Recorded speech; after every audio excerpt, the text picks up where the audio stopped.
Hey everybody, it's Jeremy from Jeremy.net. I'm a comic book artist, writer, self-publisher. I share my creative process here with you online. If you enjoy these live streams, you can get additional bonus live streams at patreon.com/Jeremy. It's patreon.com/GERIMI. If you'd like to get a free digital sketchbook delivered right to your inbox, blog posts about what I'm reading, what I'm watching, what's inspiring me creatively, you can sign up for my free monthly newsletter at newsletter.jeremy.net.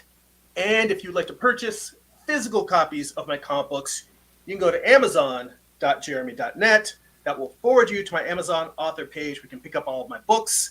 And today we have good friend, great creator, co-host of the Artcasters, Cory Kerr, joining us just for a cool hangout and chit chat. Because every time we talk, we never get enough time to just go wild. So this is our Go Wild session. Yeah, that's awesome.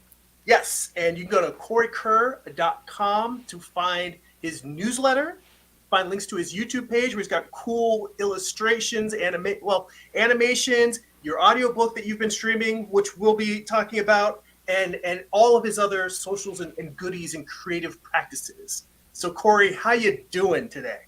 Yeah, doing great, man. Thanks for having me on. I'm excited.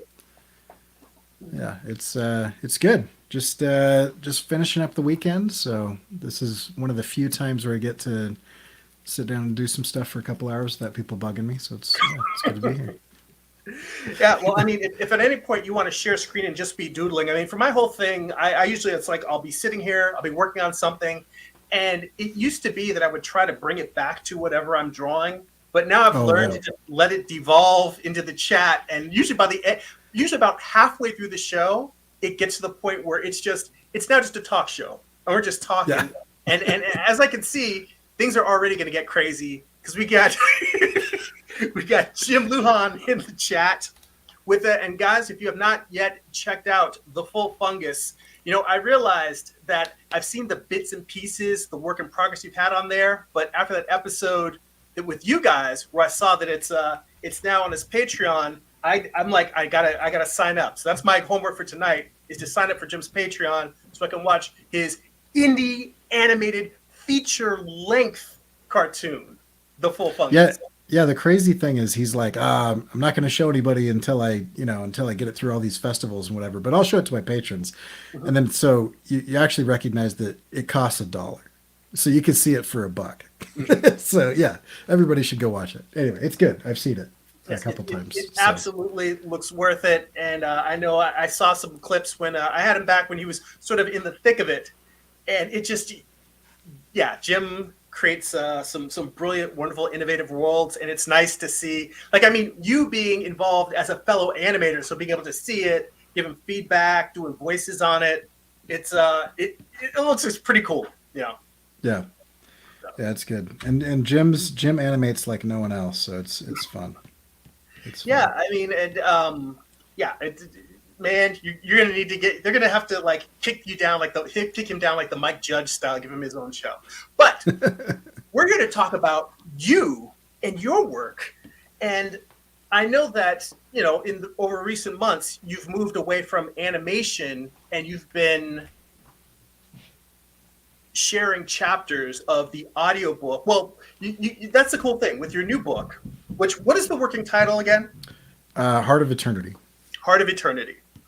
So, why don't we start by giving, for anyone who's watching who hasn't seen it before, give them the elevator pitch on Heart of Eternity, and then we can start kind of diving into process and where you're at with it. Yeah, so Heart of Eternity is basically it's based on just me asking a question of like, oh, that's kind of interesting. And so I heard this quote from Einstein. He said, "Time is the thing that keeps everything from happening all at once." And I thought, I wonder if that started breaking down, right? What would happen? So the initial draft of it was events started happening all the time. So we had the Civil War happening at the same time as the JFK assassination, happening at the same time as Hitler killing himself, like all of these things. And then it evolved into what it is now, which is time is the same, but we are becoming unmoored from the present moment. So at any given moment, somebody might slip forward or back in time. and what would life be like if your bus driver slips backward 10 years to before he knows how to drive a bus, or what would happen if all this stuff. And so it's basically just a series of little vignettes of this thing, and there's a thread that kind of goes through it, but it's basically what would happen if people slipped in time. I have a chapter, I think you mentioned this last week, where it was like, what would actually happen with true amnesia rather than this like rom-com version of amnesia. And so I had the entire world slip into like a day one memory state, so that no one knew how to do anything, and everybody had adult bodies but the instincts of an infant, and what would happen with that, and so it's all, how would politics work, and how would science work, and how would education work. And anyway, I don't know, as I say it out loud, it sounds really boring, but it's much more entertaining than I'm pitching it. The opposite of boring. And I mean, the thing I love is, and maybe we can talk about some of your writing inspiration, but the fact that from my experience, just in terms of consuming it from a reader, viewer, listener standpoint, it had a very Douglas Adams vibe in terms of the absurdity and the wackiness of it. But specifically the day one amnesia chapter, like that was one of the darkest chapters. Right. Yeah. And I actually really love the fact that you're mixing these two flavors together. Some people are like, I like my humorous, yeah. and I like my dark or intense, like philosophical stuff to be dark and intense. But I like the fact that you're pulling the audience through different emotional ranges. That's what's interesting to me. Yeah. And I don't know. Whenever I try to be serious, it comes off as funny and sarcastic, and whenever I try to be funny, it comes off as really depressing. So I've stopped trying to be anything and just like kind of lean into what each scenario would be. But I mean, yeah, Douglas Adams, Terry Gilliam, the whole Discworld thing with Terry Pratchett and Neil Gaiman. I mean, Sandman kind of does that, where you've got like the cats getting together, and it's this kind of like silly chapter, and then you've got this cafe scene, and it's like this ridiculously horrific thing, and and so yeah, it's kind of all over the place. If you look at like what Terry Pratchett writes, it's funny, but then just under the surface, it's like really satirical of some massive institutions that cause huge amounts of pain and suffering that he's mocking. And so it's quirky, and it's kind of, there's all these, the Thieves Guild, and there's this guild, and there's that. But then also it's like, doesn't it suck that humans do this to each other? So there's also that. And so, yeah, it's, I don't know, it's all over the place, but yeah, so there's that. And then there's also the new thing that I'm trying to get going right now, which is I guess I'm describing it as, it's a comic book, and I'm describing it as a mixture of like Animal Farm meets the Industrial Revolution, and so like, but with insects. And so it's like, you've got in the shade of this giant oak tree, there's this huge city of insects, and they're basically going to play out the Luddite rebellion. And so it's going to be kind of interesting. So it's called, it's a parody of a book that just came out called Luddites, Blood in the Machine, and it is called Muddites, Goo in the Machine.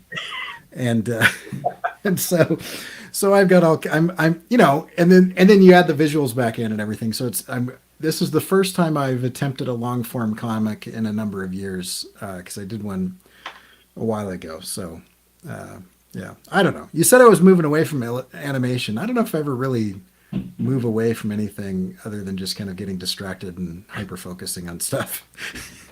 Multiple things. Well, yeah. All right. I see comments coming in the chat, and let's start with Jim here. So Jim says, question for the Kerr: with all the time slip and time jumping, have you written yourself into a corner?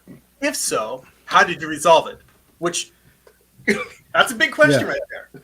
Yeah, well, and that brings up like the way that I'm doing it is I'm writing it and releasing it as I go. So like I'm serializing each chapter, which I talk to people about that. And they're like, oh, that's crazy. And I'm like, Charles Dickens did this all the time. Like Joseph Conrad did this constant. Like this is just how literature used to be, is it was like a serialized kind of situation. I don't. I think I started in a corner, so I think I'm trying to write myself out of a corner. I don't think I've written myself into one, but I don't have a main character. I don't have a main villain. I do have different groups of people that are kind of doing things. And one way that I've got kind of plotted out, I might head towards kind of where all those groups come together and there's a big conflict. Another way that I've got plotted out is a bit of a. I'm trying to make that way not be like a Deus Ex Machina where it's just like, and everything's solved. But there's, the basic gist of it is that dark matter contains this element which keeps us only perceiving the present moment. And for some reason, unbeknownst to the readers right now, which I am aware of, we have less dark matter, and so there's not enough of that present particle is what it's called. There's not enough of that present particle to keep us more to the present moment, and so everything's slipping because the Earth is lighter because there's less dark matter, and scientists are measuring it, but then there's this group of this secret society that goes around and dampens everyone. So the old adage, time flies when you're having fun. In this case, time flies when you're having fun because you are ignoring when you're in a state of creation or entertainment, your mind ignores the present particle. And so too much of that and you become unmoored from time. And so that's why if you're having a good time, you kind of time slip. And so they went on strike because they were annoyed that nobody was respecting what they did, not realizing that when a secret society goes on strike, nobody notices. And so they go on strike and it causes everybody to start ignoring the present particle because everything got too good. And so now they go back to work, but but the problem is now that it's too late. So broken. Which yeah, isn't that getting into the dark matter specifically as a source of time slipping and then going on strike? Is that the most recent chapter that you've released? Because I remember listening to that one.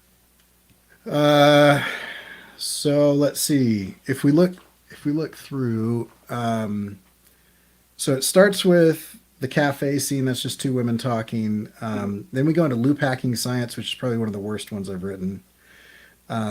The situation room is where they're in the White House situation room and they're trying to figure out how to deal with stuff, but all of the generals keep slipping back into different ages. And then Timekeepers Go on Strike is chapter 4. Worldwide memory loss is 5, and then there's this guy who got into an accident as a kid because he and his cousin are idiots, and he got shot in the eye with a BB gun, and that lodged in a part of his brain that causes him to be able to control slipping, so he can intentionally slip back and forth. And then there's the results of everybody having done that, and there's this guy that just wakes up covered in cereal in the middle of the supermarket. And it has after remembering being a baby for 3 days as an adult, and then you've got the FBI is getting involved, like chasing this guy who is kind of hacking the financial systems by being able to control slipping. So you've got this OCD FBI accountant pretending to be somebody to go undercover, and then the professor is like a school shooting situation, and then we go back to that FBI accountant meeting the guy who can slip forward and back intentionally. Which is that what you're saying in terms of there being threads that we're going to see being tied, pulled together? Like it starts off, like you said, it feels very episodic, but now we're seeing a larger mesh of the story. It's funny because I think back, by the way, I see a couple more people that just wanted to come in and say hi. I see Amar. Amar is one of my regulars. He's in the chat. Said a happy Sunday to all. And my buddy Trevor Nielsen is there. And I always seem to be streaming right when he's heading out. So he'll catch the rest of us later. And one who I have to thank you and the rest of the Artcasters for, Dylan has made his way over to be a regular on my streams over here. So hey, Dylan. Dylan's awesome. We see Dylan a lot on our streams too. He's cool. Thanks for popping by. And he definitely says ooh, interesting. Be able to slip at will. I'll tell you, Dylan, if you've not made time to do it yet, put on the chapters like while you're working. It's great listening while you're doing creative work, and you get sucked in, but it's fun and not it's absurd enough to be entertaining, but not so technical that it's going to distract you from what you're working on. It's great creative listening. So definitely put that on if you haven't listened to it yet. I have a rule. I have a rule for it. So when I was working on my comic, when I was teaching myself how to draw, so I learned how to draw at 32, and I was like, to do this, I'm going to do a comic, and so I did this comic, and I was I hadn't learned anything about story, I hadn't studied anything about writing. I was just like, comics are blocks of pictures, and so it was not good. But anyway, at one point in time in the middle of that comic, I was like 3 or 4 pages into this conversation. And I was so bored by the conversation that the characters were having that I just had like a missile attack destroy the building that they were in. Like I was just like, I just had a bunch of harpies just come in and destroy the building that they're in with missiles. And so now, in this now kind of very science-based thing, whenever the narrator starts drifting into too much explanation of what's happening, I will have something come in. Like, for example, he's like, some scientists believe that blah, blah, blah, blah, blah, blah, blah. And most people say to that, shut up about time. It's just like, I try to have it so that like the people that are there for the technical stuff, you're going to get little tidbits of it, but you don't need to understand any of that. And anytime I start going in that direction, I will make fun of it to stop myself from just being all exposition. The techno babble gets run over. Yeah. I had an interesting similar experience just recently in that I'm working on a short comic so that I have something to draw while I continue to write my next epic, even though I need to break myself of that habit and just get back. I've never spent time just doing short stories, and I want to get back to that. But point being is that I had this thing where basically it's a woman who goes to this old witch and is trying to make a bargain for her soul to sell it to get her hopes and dreams. And originally I'd written this whole thing where it's a whole scene of a monologue between these two, and the witch is playing coy and trying to talk her into it. But trying to say, she starts by trying to say, well, have you tried this? Have you tried that? All these other things to try and make it like she's the last resort. And as I'm writing it, I'm getting bored with it. Right. And then finally I realize I start the scene with her just cutting to the chase and saying, look, I want to sell my soul because, and the witch is like, stop, don't care, not interested, do not want to care. I don't want to know what you want to do, why you want to, what it for, any of this. I don't care. Number one, do you have my money? Number two, did you bring the sacrifice? Number three, are you doing this of your own free will? And she's just like, let's cut to the chase. Here's the terms. Yep. Yeah, that's great. Yeah, I think that is something to remember is like, anytime you start pulling too far off the side and meandering, because I think by nature, creative people, we like to meander because it's like the kid walking in a garden and just picking up stones and looking at the little creepy crawlies underneath. Mentally, the whole process is just picking up stones, turning them over, and seeing what's underneath them. Yeah, right. And also, I think all of us that are really into a certain thing, we enjoy having those conversations, where the answer to the conversation is always whatever the writer wants. But like, it's like, well, who would win, Superman or the Hulk? It's like, well, let's talk about why and let's debate and all this type of stuff. And the answer is always like, whatever the story needs is who's going to win at that point in time. It's like, depends on who's publishing the crossover. Right. Yeah. Right. But we like to have those. And so I think it's really hard for a lot of us to avoid being like I know how everything works in my story. I'm not going to bore the reader with that, but I do want to know that there's like some internal consistency that if somebody really wanted to dive in and dig between the lines and try to figure out, the what ifs of the physics of what's going on, then they could. But yeah, I think a lot of that kind of stems from that's fun. I love sitting down with people and being like, what do you think would happen if, whatever. Neil Gaiman, have you read From the Cheap Seats? It's like a collection of his essays and articles. No, I haven't. There is a collection. It's not his. I I think I've just read a couple of his short story ones. I haven't read from the cheap seats. Go on. Go ahead. No, it's good. It's like all of his 4 words and whatever. Mm-hmm. But he has this one example that I keep coming back to because it's such a good example. Is he's like, most stories, people always ask like, where do your ideas come from? It's like, most stories come from people who will entertain curiosity instead of dismissing it, you know? And so he's like, there's probably a great story out there because somebody thought like, what would happen if a vampire bit a goldfish? You know, and like you have to come to grips with like, okay, well, what are the rules of the vampires in this scenario? Because they seem to change from culture to culture and book to book, you know. And do you have to have like mammalian blood for that to work? And like, you know, and then you start going down, and it's like there's a really interesting story there that starts with this stupid thing of like, would you have a vampire goldfish, or does it have to be, you know? Do you have to breathe air in gas form rather than translating it through gills in the water, you know, like to make the blood work in a specific way, you know, like all this type of stuff. But like get oxygenated. Yeah, right. Yeah, exactly. And so like it's interesting to, you know, a lot of good stories, I think, if not most or all of them, come from somebody just being like, well, what would happen? You know, what if everything was the same except, you know, Superman landed in Russia instead of in Kansas, you know, or whatever, you know. And it's just you change one thing and then you take it to its logical extreme, and then there's really interesting stories there. Oh, you just reminded me that I've been meaning to read Red Sun for years and still haven't gotten around to it. Oh, you haven't read it? No, and I love Mark Millar's writing. That's one that I never, for some reason, it got by me. And the fact that it's him and Dave Johnson, like, I'm fans of everyone who made it, and yet I just have this ongoing Rolodex and Amazon wish list of things. I don't put stuff on my Amazon wish list to buy. I put it on there so I don't forget to read it someday. Right. And then just one by one kind of work my way through.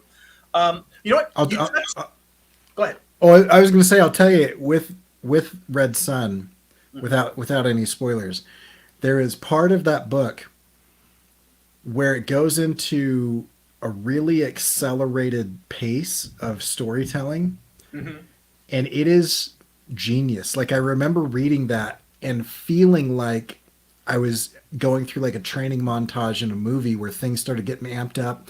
And it's like it's incredible how I started reading faster and flipping the pages quicker, and then the payoff was like, you know, holy crap, you know.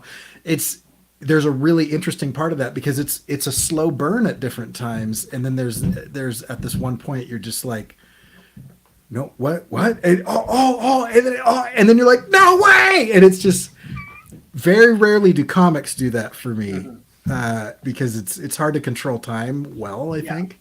Yeah, but that book ironic coming from you. Right, yeah. I don't even know if I'm doing it well, but yeah. No, I think you are doing it very well. And I think that, honestly, in any platform, whether it's animation, film, comics, TV, prose, the idea of manipulating the audience's experience of time is a really, really powerful thing. I think comics is one of those where I think it's difficult in any medium, but with comics, the fact that time generally is breaking down to page space, and that you can compress time by putting tons of tiny little panels on a page.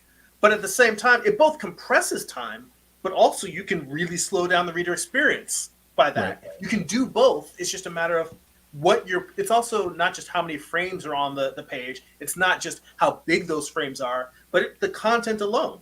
You know, I mean, how much text, how much reading, how much visual stimuli, because you could have a lot of panels, but something very simple changing in each one and take it on and all at once, or very complex things happening that you have to pay attention to, and it slows it down. And so it's an interesting medium for sure, or media, I guess. By the way, Dylan asked a question earlier, and I think you touched on this with the BB gun lodged in the mind of the guy who can control time. But Dylan asked, does mental illness or mental deterioration have any effect on slipping? Not yet. So that would be so it's basically based on the concept that the way that we as mortals view time is pretty inaccurate Hmm. because we are in, well, if you look at it right, my perception of reality is based on electrical impulse being interpreted by my brain, right? And so Hmm. I see something, that me seeing something is my brain inventing what it thinks I'm looking at based on the electrical impulses that came from my nerves, that came from the chemical reaction that's happening on the retina from the light that entered my pupil. Same thing with hearing, which is molecules are vibrating the membrane that we call an eardrum that gets Hmm. turned into electrical impulses, and then we interpret that as sound. Touch is just like heat transfer, whether that be heat transfer plus pressure, being Hmm. translated into an electrical impulse and then being interpreted by my brain. And so there is some very negligible amount of space between what happens and that electricity traveling to our brain and our brain reacting to that and creating what it is that we experience. So even in the present moment, we're delayed in our perception of the present moment. And then the past feels different to us, even though it's not. It's happened and we experienced it. It's just our focus is on the present moment. And so you have kind of that aspect of it. And so it's really, I think, the only mental illness or deterioration that might affect slipping would Hmm. have to affect the perception of sensory experience.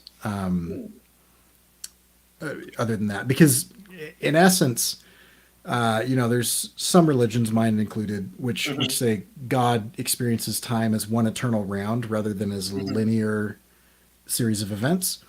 And so past, present, and future are all the same to him, whatever. So in the book, when you slip forward, you're slipping along a possible future based on all of the variables being calculated on Earth at that moment. Hmm. And so it can change because knowing the future automatically changes the future. And so every time somebody slips forward, the future changes at least a little bit because Hmm. now they know stuff that they didn't know in the present or the past before. And And it changes so mentally, potentially dramatically. yeah, right. And yeah, so we have terrorist groups in the book that are dealing with that. We have scientists that are dealing with that. We have governments that are dealing with that, and we have people that are just trying to like game the stock market that are Hmm. or whatever. So there's lots of different people that are trying to use that to their advantage, but in doing so, they're actually changing things. Hmm. So it's no guarantee that what they remembered when they slip forward actually will occur. Um, See now, when you know a story is good when it starts triggering your own questions right. about reality. Because in me hearing that, now I'm thinking about people that are trying to play literal four-dimensional chess, where they are now trying to manipulate the timeline to misdirect people into thinking that whatever they experienced when they slipped is what's going to happen next, while they're going Right. to puke and try to drive reality in another direction. Now you've got people on a whole other level trying to multiple people trying to manipulate the forces of how the timeline Yeah. unfolds. Or people who think that they're that good because there's Mm-hmm. there's a terrorist organization called the Time Purists, Mm-hmm. and they have embedded people into all of these think tanks and scientific laboratories all over the world Mm-hmm. who will slip forward and then come back and lie about what they saw. Oh And yeah, I remember that. their goal is to stop people from messing with the timeline because they feel that the timeline should unravel as it's intended. It should be Mm-hmm. pure and not tampered with. But of course, by jumping forward and coming back and saying something different that happened, they changed the timeline. So they don't realize that they're trying to play four-dimensional chess, but they're kind of idiots. And so, yeah, there's all kinds of, and then I mean, think of how that would work geopolitically. Like if we were, I haven't touched on this in the book yet, but think of, we've got several wars going on throughout the world. Think of intelligence agencies, in Gaza or in the Eastern Bloc, or in South America, and intelligence agencies using people in the like spies in their network going forward in time and coming back and saying, "Oh yeah, in 2 months they do this." and so we've got to prepare for that assassination attempt, or this, they're moving their troops over here or whatever. But then in the reaction to that, it causes everything to change, right? And so it's almost like, this is a really obscure reference, but do you remember the Jet Li movie Hero? Yes, where he goes through all of that to get to the final thing, the end, only to decide this is not how things should turn out. Yeah, right. Yeah. And so, like, at one point in time, there's some of those movies, I can't remember if it's Hero or another one, but it was during that kind of like renaissance of kung fu that was happening in the early 2000s. You see these two masters of martial arts squaring off, and you keep seeing them have this entire fight in their mind, and they replay these events. Well, if he does that, I'm going to do this. If he does that, I'm going to do this. If he does that, I'm going to do this. And then they end up doing one move, and then one of them dies because they had played out every possible scenario of this entire giant battle. And so, yeah, geopolitically it becomes really interesting too. I don't know. It's back to to Jim's question. That it's such an interesting idea that there is a possibility, kind of like the Matrix, where they're like, we're going to tell this one little story, but then they're like, but we're going to do the Animatrix, and then we're going to do all these other movies. It's like, because the idea of it was so fascinating, there's an infinite number of stories you could tell in it. That's one of the bigger challenges I'm having right now, is like, I could talk about anything in any subject on the earth, or not on the earth, because there's also the generational spaceship that left 40 years ago, but they've gone through 400 years of time that is in space. So literally anything you can imagine could happen in this scenario, and it would be affected. But I've got to kind of find the thread of what's going on. So yeah, I'm hoping it's interesting. So people, no, it's very interesting. Like it. And I mean, one of the things I was going to ask you is, like, being that you're approaching this with that Charles Dickens type mentality of simply, it's episodic. You go through, not episodic, it's, what is the word for, there's another word I'm thinking of besides serialized. Serialized, yes. Yeah. And so just the fact that you're going through at each chapter, and perhaps you have a vague notion of where you're going and how you're tying it through. Like, do you have a sense of, like, what you would like as the final form of this? Would you imagine it being one completed novel, a trilogy, maybe multiple collections of short stories, or maybe just something that just you keep putting out the story, almost like a novel version of a serialized comic, where you do it until you have, I don't know, 300 pages worth of material or 200 pages worth of material, and that becomes a book, and then you just keep doing it, and then you get like another book and another book, and maybe it'll be 5 books, maybe it'll be 10 books, maybe it'll be 2 books. You don't know. I mean, do you have a sense, even in terms of what you're doing now, of what you imagine the final evolution of this thing being? That's a great question. I have intentionally not decided, because I sometimes will get too much in my head, and if I were to decide like it needs to be this, I would almost immediately get out like a content calendar and figure out, how many pages a day I need to write to meet a goal within a specific amount of time. And the point of this story, to be honest, was I was in a creative slump, and I had just finished like a kind of an 18 months rather depressing series of illustrations about all the different ways that society could collapse. I remember those. And they were great. And I was like, I need to focus on something hopeful, because I'm a hopeful person. I'm a person of faith and hope, and I feel like that doesn't often show through in my really cynical or critical work that I produce. And so I was like, and then I got in my own head, and I couldn't draw anything, and I didn't draw anything for a long time. It also at work was really stressful, and so. And I don't mean this to sound insulting towards writers, because it's not intended that way, and I wouldn't consider myself a good writer amongst other writers. But to me, writing seemed so much easier than drawing, that I was like, I'm going to take a break and write a book, as kind of a relaxation technique. And so this is just me having a slow mental breakdown in public. That's what we're.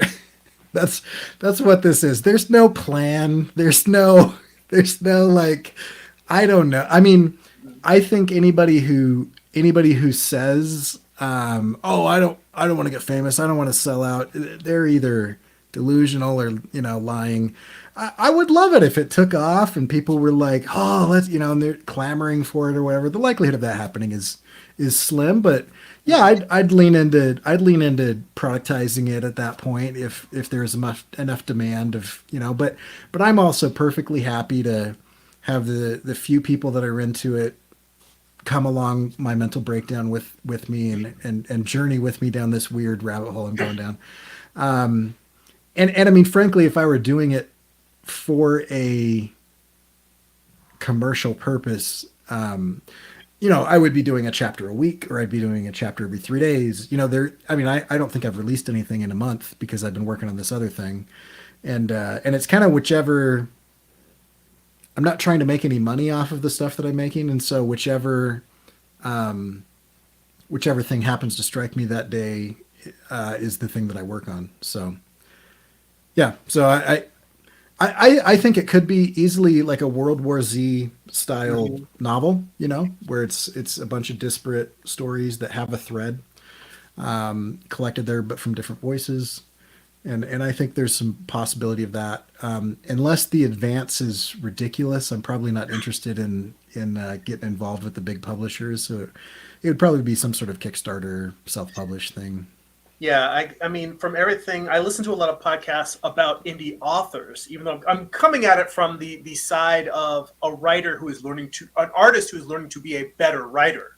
But Yeah. it's just that, yeah, the big advances are for like the Stephen Kings and the Dean Koontz and the people who their books are going to sell enough that it can afford them to take the minuscule gamble of like a $5,000 advance or a $10,000 advance on some Right. small random writer.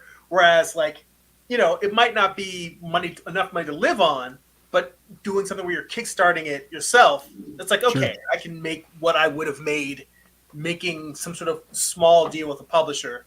But then you get the benefit of control, and you're not giving up large amounts of media rights. Yeah, and if you sell a few hundred of those, you're Mhm. probably going to make more than you would with a big publisher Yeah. pushing it anyway. Because I think there was a leak last year, or the year before last, of like actual publishing numbers, Mhm. and like most professional books sell fewer than 1,200 copies. Mhm. And it's like, and of that 1,200, it's not like the artist or writer gets everything less the production costs. It's like Mhm. they're splitting that a number of ways, and so they get a small fraction of that.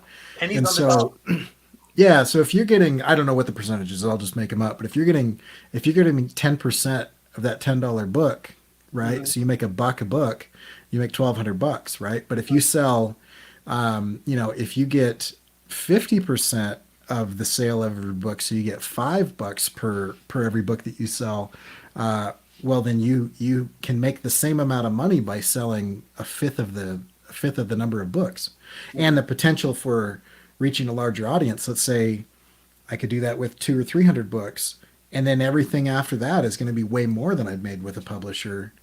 And the fact that the publishers are expecting you to bring your own audience and do your own marketing, I don't see a lot of benefit in doing that. Like I said, if somebody wants to come to me and sign a check that proves me wrong, I'll consider it. But yeah, I mean, I don't know why. I mean, you even have people that are publishing really well and paid really well that are going indie because it's better. Like Brandon Sanderson, I mean, that guy, $1 million he's Kickstarter. yeah, and he goes out and he's like, hey, just for fun, I'm just gonna release this secret project book that I'm not even gonna tell you what's in the book, and the dude rolls out like millions of dollars, and he gets to keep so much more of that Mhm. uh, per book than he would have if he had gone with a publisher. Yeah, I mean, It comes just with the him makes his idea. reason, but Try going into again. I'm not speaking from experience in the publishing world, but I'm imagining imagine going into your publisher's marketing department saying, "I want to put out four." First off, the idea of putting out 4 books in one year, Let's say Right. 4 books in 1 year, and they're all going to be a surprise. No one's going to know what's in them. All you know Yeah. is that I'm making them. Maybe at most you might tell them the genre. Yeah, that's not going to fly. Yeah. Just it's not going Right. to. Yeah. There was a random. This is a side track, but I was going to ask you if you have you ever read the Philip K. Dick novel Martian Time Slip? No. Um, it is an interesting thing to I think it's worth your time to check out. Maybe reading it after you're done with your book, because you probably don't want it influencing you. But the premise actually I thought was very brilliant. Is because I think he wrote this either in the late 70s, early 80s, when there wasn't really as much understanding or knowledge of autism. Oh, okay. But the premise is that people that have an autism spectrum disorder, or people who are severely autistic, what they're actually experiencing is simply the fact that they are not experiencing reality linearly. There's something in their brain that, much like you talked about dark matter and the present particle, their brain is just simply not processing reality linearly. So a lot of times, if they are having behaviors that are maybe extreme, or they're rocking, or they're maybe speaking in a way that seems incoherent, or let's say both for autism and schizophrenia, because I think the character in the book was a child who he was either schizophrenic or autistic or both. But point being is that things that people who were around them thought that they were just simply, experiencing this disorder, but really they're reacting to things that are happening in different times. Oh, And interesting. as you go throughout the book, you finally get to see in later chapters of the book, you see things that he was responding to earlier. Like most of Philip K. Dick's novels, what it is he just does detective stories with really bizarre MacGuffins, and the instead of a locked room, it's a autism disorder that has you experiencing time in a different way. The mechanics are all different and weird, but all of the stories are basically just detective stories. And Martian Time Slip is one of those where it's a guy who does not have this disorder, but is trying to help the mother of this child, who the kid kind of seems to be the MacGuffin, the key to unlocking this mystery. But it was a very, I found it to be, I've only read, I think maybe one or two other Philip K. Dick books. I've been meaning to read more, but I found it very engaging. Most people tell me that unless you're a heavy, either you're really deep into Philip K. Dick and you're into everything, or you start reading and you're like, this stuff's too weird for me, man. I can't hang. And kind of like Grant Morrison, because Grant Morrison, I don't know how much Grant Morrison you've read, but on one hand, you've got like his Green Lantern stuff, and Green Lantern and All-Star Superman and Batman and Robin. Yeah. Then you've got stuff like the Invisibles, which I read the Invisibles all the way to the end, but after volume 2, I read it to want to read it, but I couldn't really say that I processed what I was reading. Right. But my favorite book of his is actually this book called The Filth, which was when he was still doing a lot of Vertigo stuff. And the reason why I love The Filth is because it feels like it unifies both sides of his, and that it's a kind of a straightforward crime story, but it very much gets into alternate realities and perception of reality and alien conspiracies, but it still feels relatively, you can follow the through line, and that I thought was like, okay, so he can take us along for the ride, because sometimes he just goes out there and you're reading, and some of the stuff I'm like, I appreciate his genius, but I can't necessarily understand what he's doing. Right. But then he also can just do straight up high concept superhero classic like mythology stories. Yeah. So, yeah, I've been making my way through one of his collected short stories books. And when I say making my way through, at any given time, I'm probably reading 5 books, and I'll do a couple pages. For example, I had made it maybe a third of the way through your first Morningstar book when I bought it forever ago, and it's on my stack of books I'm kind of working on, and I was like, oh, I should, and I sat down and read the rest of it, and I have a bunch of questions, by the way, which By you all can means. choose. You can First off, choose not. thank you. Thank you for even taking It's the time. awesome. It's awesome. Well, I appreciate that. My biggest thing is I feel like that, like you having multiple books going on at the same time, the time that we have to consume information and entertainment is honestly more valuable than the money spent on it. Oh yeah. So Yeah, I mean, when you think about it, like people spend more money on one lunch than they do on some of what we're asking them to spend on a book or a shirt or mhm. what or whatever, a subscription to Substack or whatnot.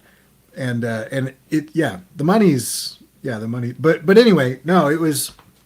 But I'm reading. So when I say that, I was like, if on the rare time when I'm saunaing by myself, Mhm. I'll like bring that Philip K.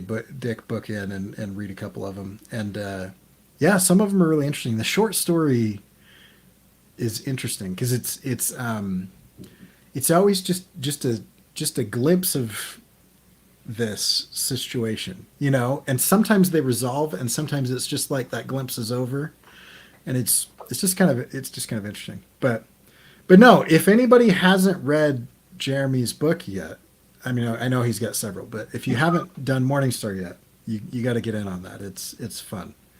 Well, I Yeah. appreciate that. Thank you. Um, well, I mean, well, this is an interesting thing. Given that you're still working on the audiobook, but yet is the plan with the comic that you're going to do, is the plan to do both projects concurrently, or is the plan to bring one to some sort of stopping point? Because, and I ask this with the fact that what I've been trying to, something I've personally been struggling with Yeah. is most people will tell other creators, start with small, start with short stories, Right. learn the craft, become a better writer, build. My first graphic novel was basically intended to be a short story, and it just kept growing and growing and growing and turned into a graphic novel. Yeah. Morningstar, I intended for it to be a 4-issue miniseries. Well, first off, Morningstar started off as a single one shot, and in writing the one shot, I answered one philosophical, theological question for myself, but it posed another one, which is the thrust of what the whole 8 issues became. Yeah.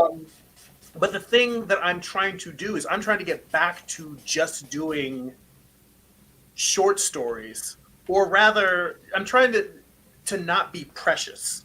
So, Yeah. for instance, the short story that I'm working on now, the idea of it is something that simply I can write a little bit every day, and keep it moving, but then also spend time where I'm writing something. So I have one project that really is just keep the energy and momentum moving, and then have another project in the background that I'm polishing.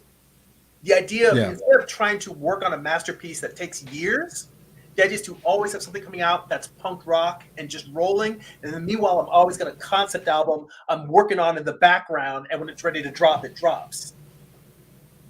Because otherwise, I will focus on just trying to make everything I do perfect. Yes, I'm a perfectionist, and I know it's bad. And my solution to being a perfectionist is keep being a perfectionist, but have something else that at the same time that doesn't have to be. And I'm not curious where perfectionism, because again, I think that the fact that you're doing an audiobook serialized in real time is courageous, and it's one of the things that I like. I think that people don't show enough of the messy process. Mm-hmm. Usually when we look online, that whole thing about when you look on Instagram, don't be envious because you're looking at somebody's highlight reel. Right. When we see people's, time-lapse videos of this perfect illustration at the end, it's brilliant, but they don't necessarily show, for me, people might be watching me for a month and I'm just doing thumbnails. Just for a single illustration, because I'm like, no, it takes forever for me to figure this out. And sometimes I don't have time during the week to do any more than where I left off the previous week. And I feel like it's almost like I want people to see more of the long, messy process of creativity, as opposed to putting the process itself on a pedestal. Yeah. Well, you did that Medusa piece a while ago, And I remember catching bits and pieces of your live stream each week because it's just on during a time when I'm usually gone. But and I'd be like, oh, it's getting good, you know. And it would be like each week it's like I'm gonna play with this, I'm gonna tweak this, and you know, and I love that because I really enjoy time lapses and I enjoy making time lapses. Mhm.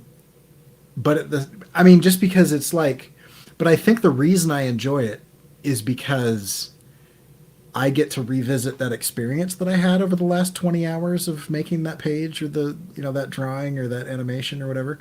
But I think it's a different thing for everybody else because they weren't there for me, like, or with me during that time, not there for me, but they weren't with me during that time making that, and oftentimes I like that about the art casters. I like that about your stream is like, you know, you're gonna watch me. I will sit here because I'm kind of talking as I do it. I might finish thumbnailing the basic rough of this page in the hour that we're talking. You know what I mean? And like, but if you were to watch me do that, I could compress the 12 hours or however long it takes me to get to a final inked and colored page down into 5 minutes while I talk about something, and everybody's like, "Oh yeah," and I don't think you have the same appreciation for like the craft or the struggle that kind of goes into that.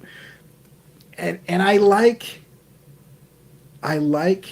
the raw realness of just like putting stuff out there. And so this comic, I was considering, I was like, oh, I should do, I should do this, and I should, I'll share bits and pieces, but I don't want to spoil anything, and we'll get in there and kind of, do whatever. And I actually decided, dude, I'm releasing a page at a time. Every time I finish a page, I'm putting it out. And so, and I mean those are my artistic roots is web comics, and so it's like I got back into comics because of web comics in my 20s, and then I started drawing again by making a web comic, and I did 60 pages of this web comic and got done with chapter one, and then had to kind of move on to something else. But and I'm like, what are the reasons that I have for not sharing this publicly? And they're all either vain or not realistic. Like, I mean, is Scholastic going to come to me and say, hey, this like hyper violent insect historical fiction you're doing is something that we'd like to put on our, they don't care. They're not going to. And so, you know what, like, I'm just going to put it out there. And I'm sure, just like with my animated shorts, like my first one won a ton of awards. It played all over the world, and it was really annoying to have to like hide it from everyone. Mm-hmm. And so everything I've done since then, I've shot myself in the foot professionally, in air quotes there, by just being like, hey, you guys can see it while I'm making it. Like, you can watch me making it. You can see drafts of it. You can see the final version of it. And that's it. That's why I'm making it, is to have this experience together rather than to like, because I've got a day job that covers my bills. I don't need, I'd like more money. If somebody wants to give me more, I'm open to that, but I don't need it. And so I don't know why I would pretend to play this game that I'm not competitive in when, it's like I'm going to do all the things to pretend like I'm in the NFL, but like there's no scouts knocking at my door, So like, I'm just going to go out and have fun with my kids then. I'm just going to throw the ball around and do whatever, And that's kind of what I'm going to do. And I might change my tune, but for right now, I'm going to iterate out loud and publicly, and everybody can jump in. And hopefully people like the story enough that, there's a few people at the end that are like, dude, if you put this in print, I want it. Mm-hmm. And if not, that's great. They were along for the ride, and I put it out there for free, and I had a great time, and hopefully they had a great time, and that's good enough. I don't care. Well, see, I mean, for me, I feel like it's even better than that, is that being along for the ride to me is the thing that I think that's what indie creators have as leverage for audience building. If we don't have an existing IP, if we don't have a thing that people know for, if we're just starting to build our audience, or if our audience is just small and it's always growing, the idea of having people along for the thing, it's like when they say, starting a mailing list, the best time to start mailing lists was 20 years ago. Next best time, like planting a tree. Next best time is now. Same thing with sharing the process is that it may be like if you keep it hidden away while you're working on it, then however many months or years it takes to make a finished thing, that whole time you could have been building the audience by sharing it. You know, and then when you talk about the audience, like some people say that it's not good to have an audience full of artists or writers because artists and writers, generally don't necessarily have as much money as other consumers. But that's BS. I mean, you've got a bookshelf full of comics and films behind you. I've got tons of books on my bookshelf. I'm always looking for new things. Well, I'm not looking for new things to read. I'm always queuing new things to read. I don't need to look. I could probably never buy another book for the rest of my life. I have enough to read. That's a big problem my wife and I are trying to figure out because we're kind of, comic fans are hoarders by nature. But I mean, also for creative people, I find a lot of times I'm a process junkie. For me, watching other people's process is entertaining to me.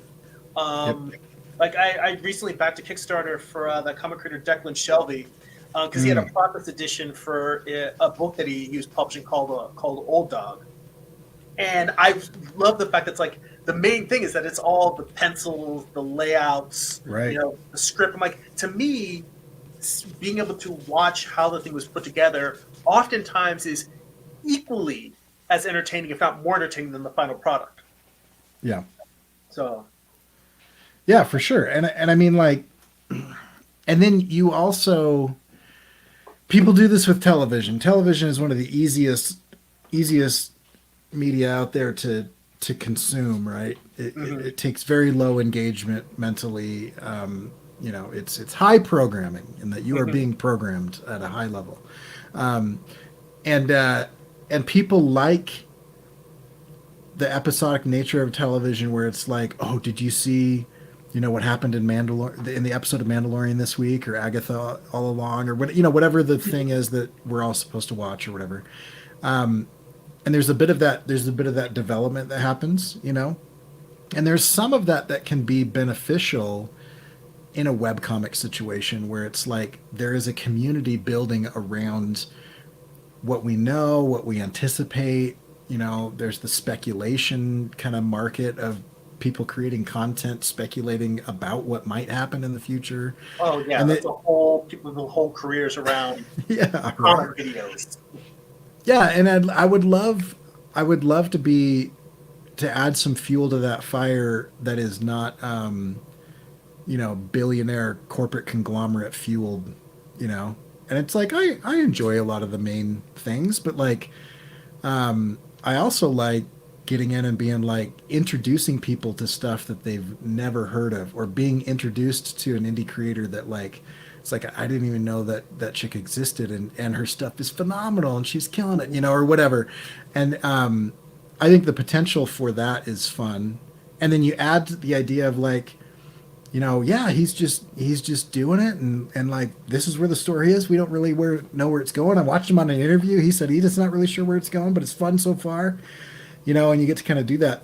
I think there's some fun in that as well. I also think, and this is where I get a little bit maybe pretentious, but like the hoarding of information tends to be kind of an authoritarian move.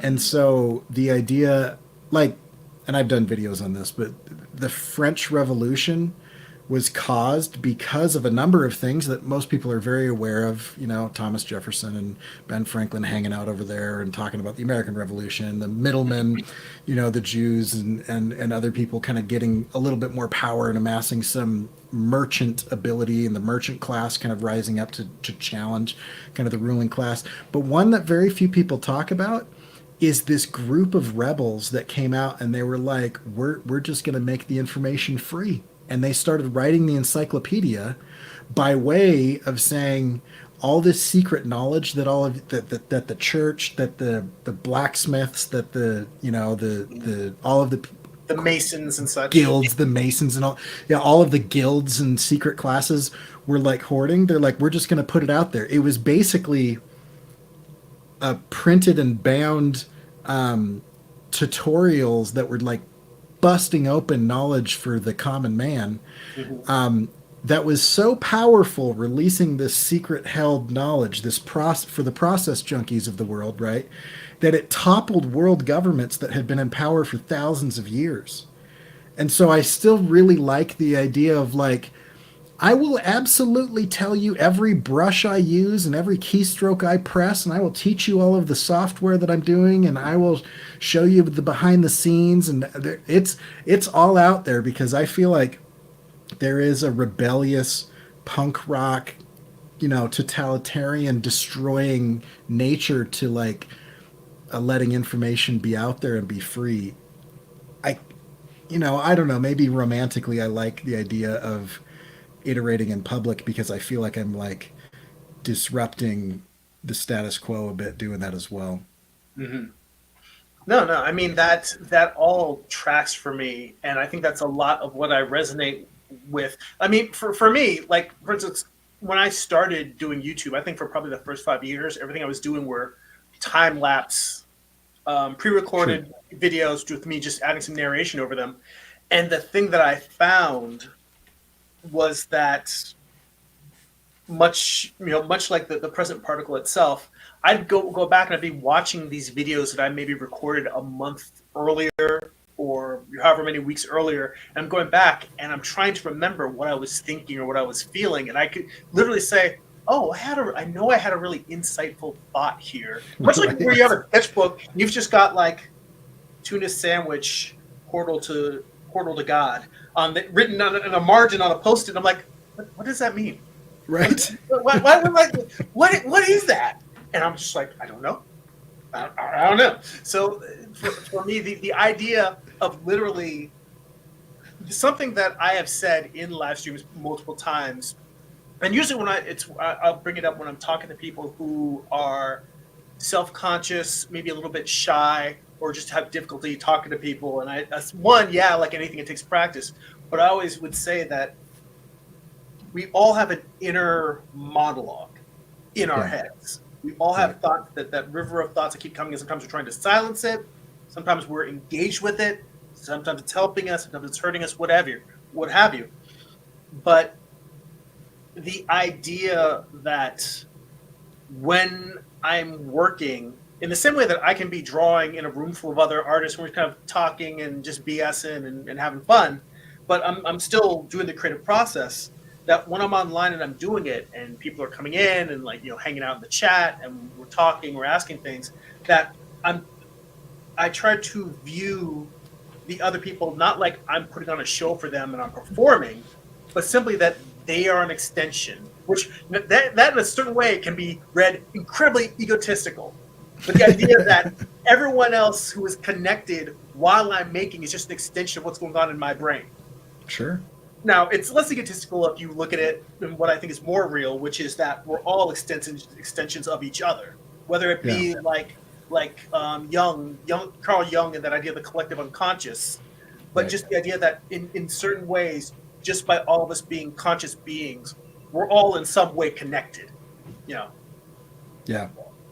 So, okay, so let me ask you, how much do we need to catch everybody up on Morningstar for us to like just jump right into the book? I look at it this way: if people haven't read it by now, the story's been completed since I want to say 2021. I put out the trade for the second edition. So if they haven't read it by now, I look at it this way: talking about spoilers and getting stuff, that may actually. I've heard spoilers of books that made me go buy the book, where it was something that I passed over. Maybe I had forgotten about it, or it was something that I just didn't even know about. But when I hear what the twist is, or what the change, or whatever the thing is, I'm like, oh, damn, that sounds dope. I need to check that out. So nothing's off the table. All right. So, and I won't ask anything too deep or anything, but I'm just kind of curious, like, because we know each other, but we don't know each other super well. Mm-hmm. What are you? I want to talk to you more. Yeah. Are you, so obviously the whole story is rooted in Judeo-Christian Mhm. kind of creation story, with a really cool Western twist. Mhm. Um, are you of a particular religion or faith? Well, I'll tell you, it's very interesting because the entire book, I was raised Presbyterian in a pretty religious household. Uh-huh.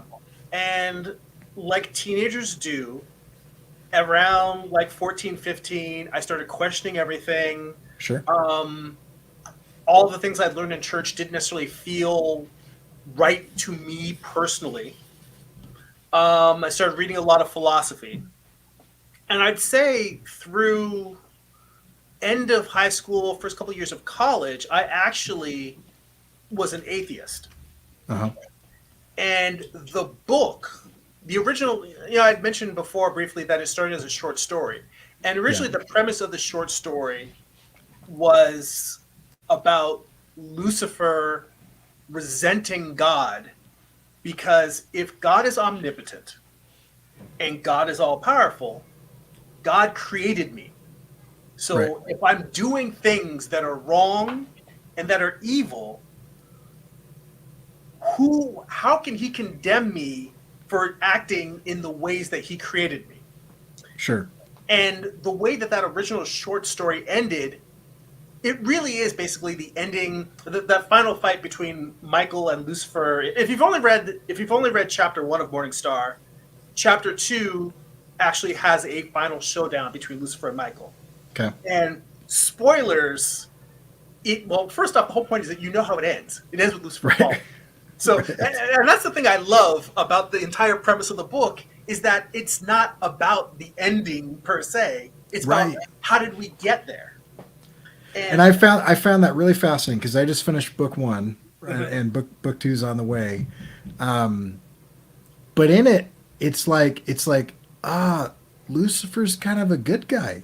You know what I mean? Like he's at least a protagonist at the mhm, start, right? He's at least someone that's empathetic mhm, for the reader, and I'm like, oh, this is really interesting because mhm, I think one of the most disappointing things I've ever seen was I remember as a teenager being like, I still think Anakin's a really cool Jedi.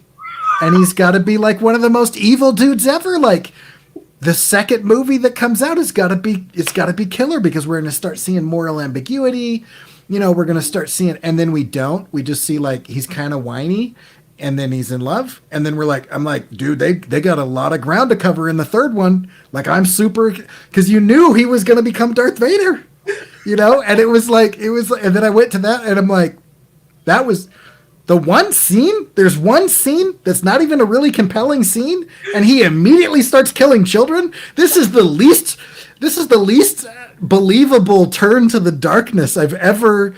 I mean, you could have asked any 15-year-old at that point in time and said, mhm. what's the road to the dark side that he could take, and they could have given you any number of plausible things, and it was like the most disappointing. But I remember for the entire years of my high school, I remember thinking like, dude, this is going to be so freaking killer because I knew how it was going to end. And so I Mhm. agree. I think sometimes knowing the ending can be so much fun. Anyway, Mhm. and I kind of been feeling the same way. Like I don't mind Lucifer right now. But I know he's the devil at the end. So like, it's gonna get to anyway. Yeah. Well, no. I mean, first off, I will tell you, I'm glad that you made that parallel because the short story that I'm talking about, like I said, I was writing the short story when I was in early years in college, and that was when they first announced the prequels because I think Phantom Menace came out while I was in college. Mhm. And I remember when they first announced the prequels, I was very upset because I felt like they're telling the story of how Anakin becomes Darth Vader, and I was like, "Damn it, that's literally the story that I'm telling. That's the Right. story I'm telling." Yeah.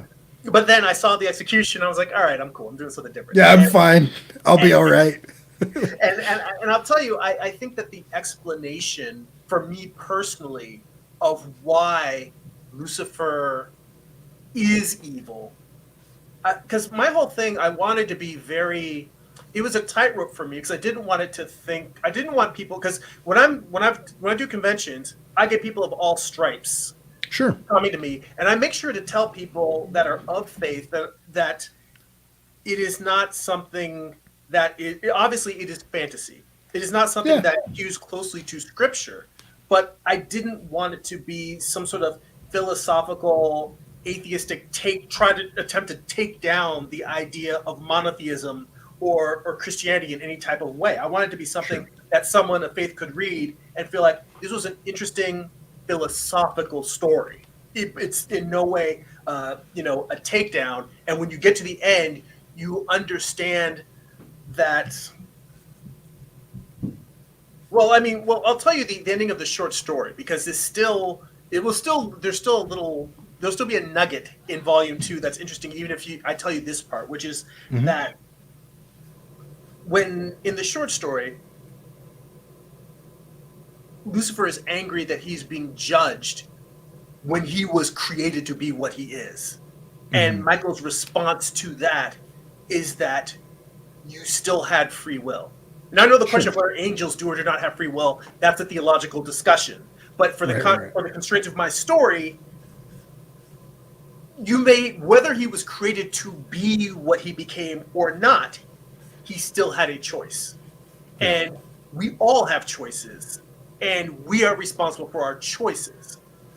So it's not, even though he was created to be evil, he chose it. Right. And that is Mm-hmm. the point, and that is the point of his downfall. And once I had that idea in my story, one, that sort of answered my whole question of atheism. And while I don't attend any particular service, I've moved back into agnosticism. Mm-hmm. And most people look at agnosticism as sort of like the poor man's religious bisexuality. You don't want to commit. But I look at it actually the exact opposite way. In fact, in the fact that I have so many people in my life who feel connected to something greater than themselves. Mm-hmm. So as opposed to someone being agnostic saying, I mostly think there's nothing, but there might be something, I'm more on the feeling of, I feel extremely certain that we're all connected in some way. Oh yeah. And I don't understand those mechanisms.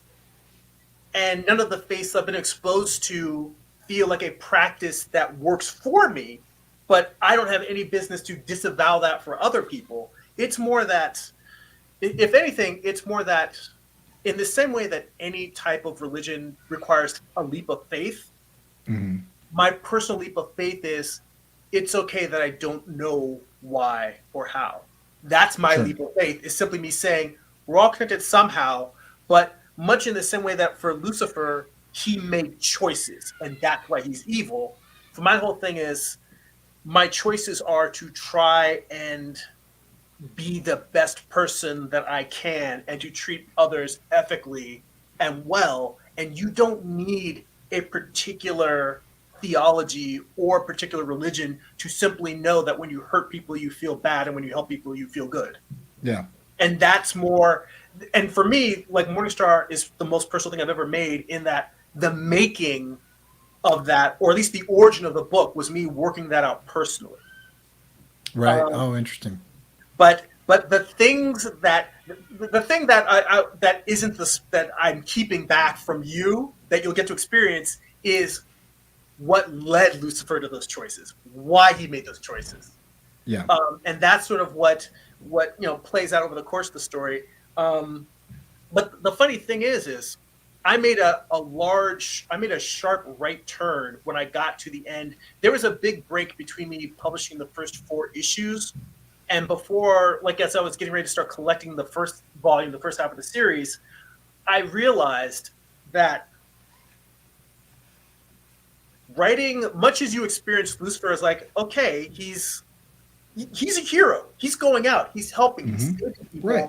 He's kind of a badass. He's kind of willing to go a little bit farther, a little bit edgier, but it's more almost like in the way that, like, Captain America is Mr. Goody Two Shoes, and Tony Stark is a little bit by any means necessary. Yeah. He's a little bit edgier, but I realized that in order to justify the transformation that he makes in a way that the Star Wars prequels failed, I had made a critical mistake, which was I did not begin the story by showing Lucifer's role in the evil forces that they're fighting, which is why I put that preview that's in the end of chapter 1 of what is in chapter 2. I realized if I originally that reveal was supposed to be the final reveal of the whole story. And I realized that if I held that to the end, you would not understand the decisions Lucifer makes. Yeah. And if a reader is reading a book and they don't understand why the character's doing what they're doing, then it's like, why even bother making it? If you can't, I mean, obviously you don't want to telegraph everything a character does, but if you're just looking at a character and like, nothing they're doing makes sense to me, it's an unsatisfying experience for the reader. Yeah.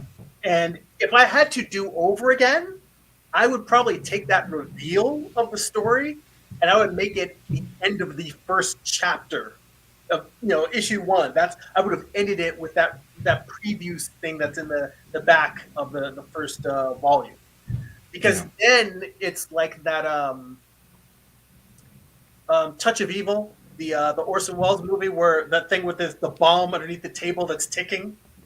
Right. Like then if you have the thing where you're like, oh wow, he is the hero, he is also the villain, and then you have the entire series of when are people like you the only people who know the secret are you, the reader, and the quote unquote protagonist.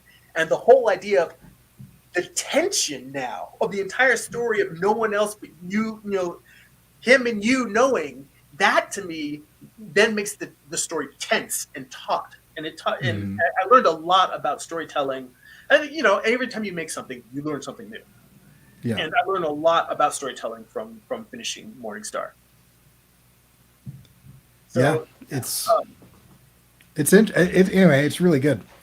I like it. It's a fun. Man, I appreciate that. That's kind of you to say. I mean, to be honest, the whole idea of trying to get better as a writer is the thing that slows me up the most, because I'm thinking about stuff that I read and stuff that I enjoy. And to be honest, reading your story and how well it's told, indie creators of any type, whether it's prose, and audiobooks, animation, comics, there's sort of an asterisk towards everything. Everyone assumes it's like it might be good, but is it indie good or is it like mainstream books? I mean, this is something like talking to you, and then also, I said it about Gary's Dinosaurs versus Mars bots. Yeah. And like I had not too long ago finally read like all of the existing issues, and it was one of those where you're pleasantly and friendly jealous of how good the writing is. And I was just like, that's one of those things that I'm like, okay, it makes me want to keep getting better, which both slows me down. Are you done yet? But it inspires me. and we can bring this in for a landing. Because I'll tell you, I just have cats usually yowling for me as opposed to family. just 1 second. Hey buddy, I'm on the air. Can I talk to you later? Can I come in? No. Go upstairs and hang out with mom. I'll be up in a bit. Okay? See you, bud. Shut the door, please. Wait, No. I'll talk to you later. when are you gonna be done? I will talk to you later. Love you, When buddy. are you gonna be done? Shut the door.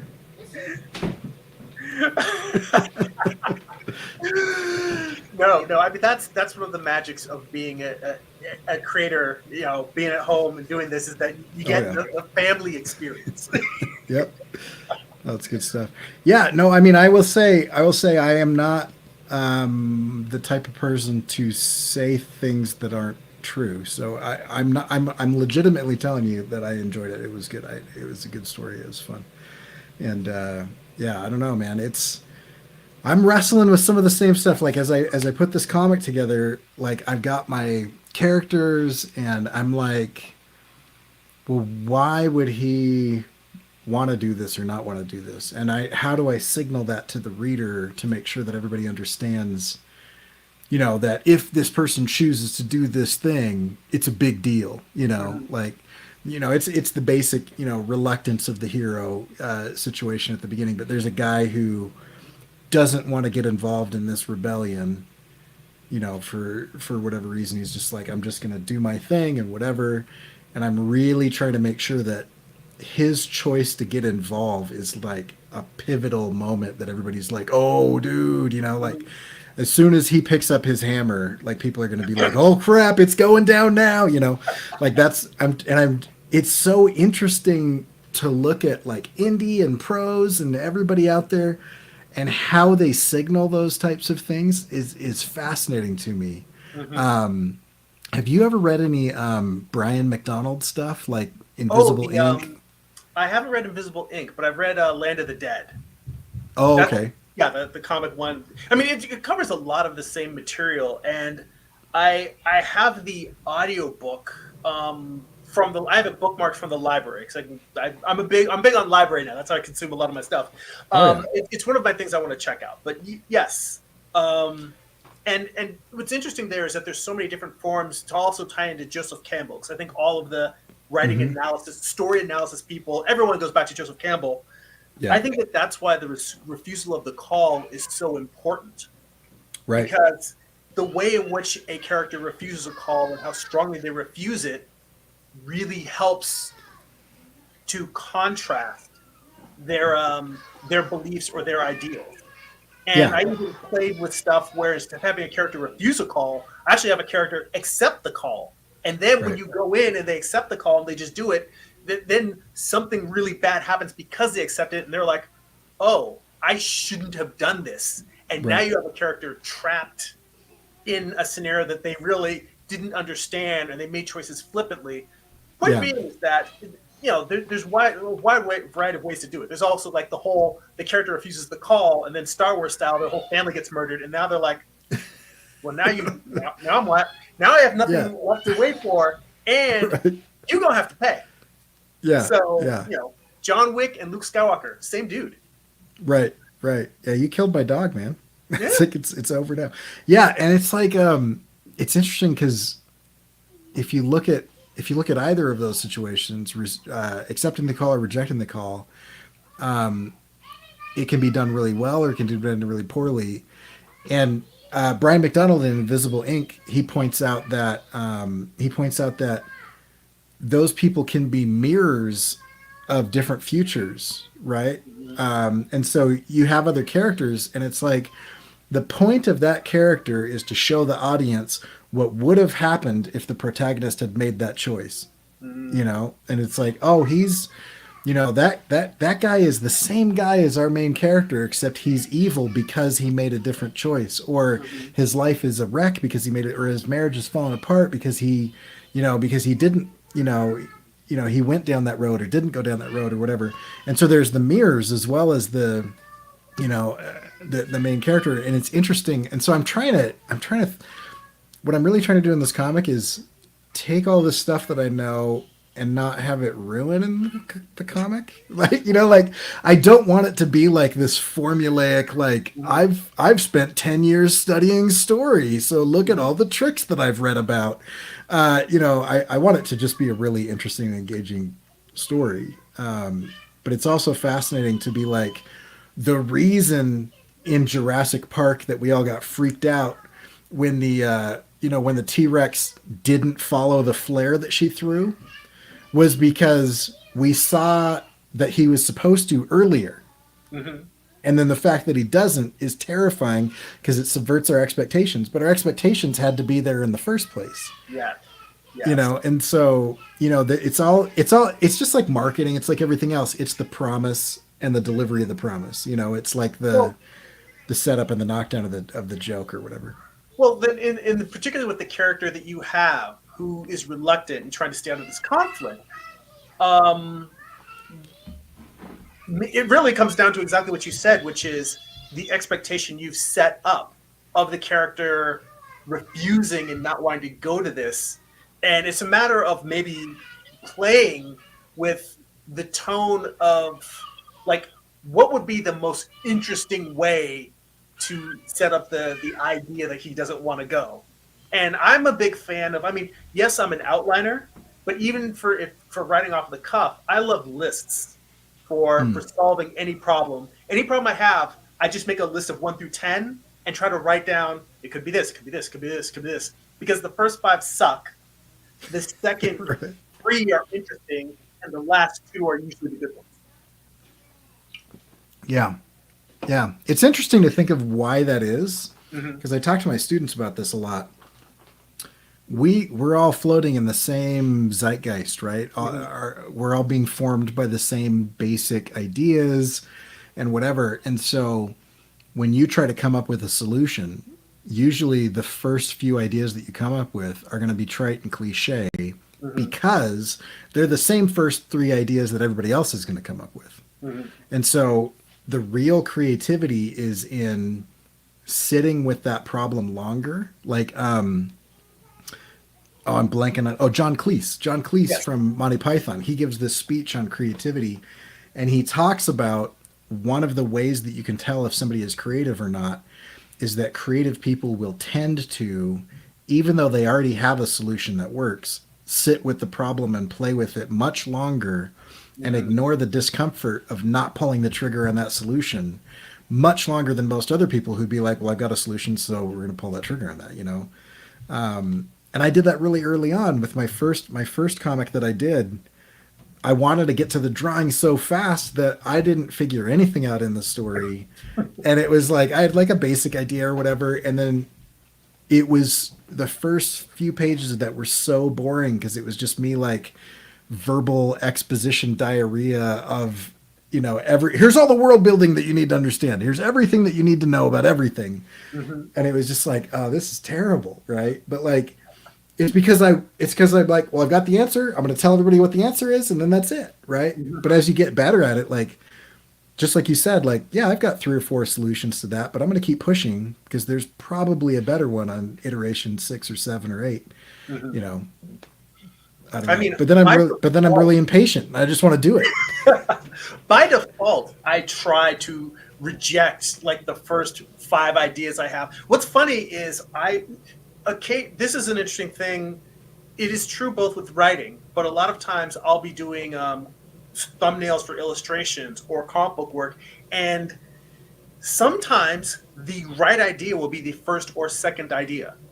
I will still force myself to do 8 or 10 variations. And it's one of those things where on a positive side, sometimes those later variations, I may take them and I'll make a couple of tweaks to the first or second idea. Yeah. But a lot of, because history has taught me that the better ideas tend to be later, I will have those things where sometimes I'm all, oh no, it was right the first time. But I still will go through the iterations just for the sake of exploring and seeing what I might find. And also, it may not change that initial idea, but it may give me seeds for the next page or the next story arc. Or, like, for instance, I mentioned that I've got the one project I'm polishing in the background. I came up with the ending. This is a story that I've had on deck probably for about 8 or 9 years. Yeah. In the background, and I have really done little other than character sketches, but I've been writing more seriously over the past 3 years. And just writing, and I had the whole arc of everything, but I just wasn't happy with the pieces. It felt like the journey that the characters take, the map, the road wasn't as interesting of a road. And I kept reworking it, adding characters, removing characters, and that. And like a couple months ago, I came up with an ending. And I've had multiple endings for the story that got incrementally better and better and better. And I finally come up with the perfect ending, which both action and dialogue to me got me choked up.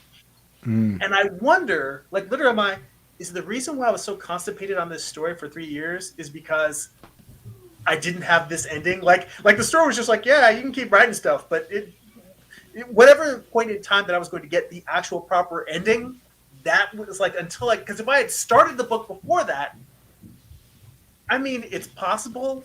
I would have had time to change the ending by the time I got to it, Sure. but who knows? Maybe I would have finished it and not come up with, oh, this is how I should have ended it till later. In the same way with Morningstar, I would have began the story completely differently if I were doing it now than I did. Proud of the book, love the book, happy with how it turned out. I would have changed a lot of stuff. Sure. But, Yeah, I think that's always true of everything we make. Okay, so I've got a more philosophical question. Okay. So Elizabeth Gilbert in Big Magic, Stephen Pressfield in War of Art, ancient Greeks and Romans, and certain eras of Egyptians, all have this kind of concept of beings outside of the mortal experience or outside of time, kind of timeless, immortal beings. The genius.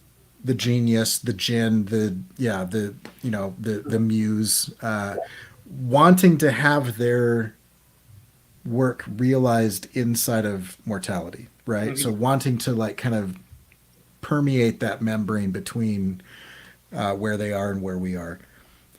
You're talking about story in a way that makes me wonder if you feel like that, because the idea is there's a story out there that wants to be told, and it'll work with whoever is going to tell it as long as you're paying attention. But in working with it, sometimes you have to kind of like grapple with this. And you had mentioned like maybe I'm constipated on this story because I hadn't quite figured it out yet. It hadn't quite been realized. How do you feel about inspiration, genius, or the muse, or those types of things? Like, do you think it's a lot of kind of interesting theory, or are you one of those people that's like, no, there's stuff out there that you can tap into? Well, it is much like philosophy or religion. I believe that everything has practical tools that can help you in your day-to-day life. All of them have practical tools. The problem is when you've got a hammer, everything looks like a nail.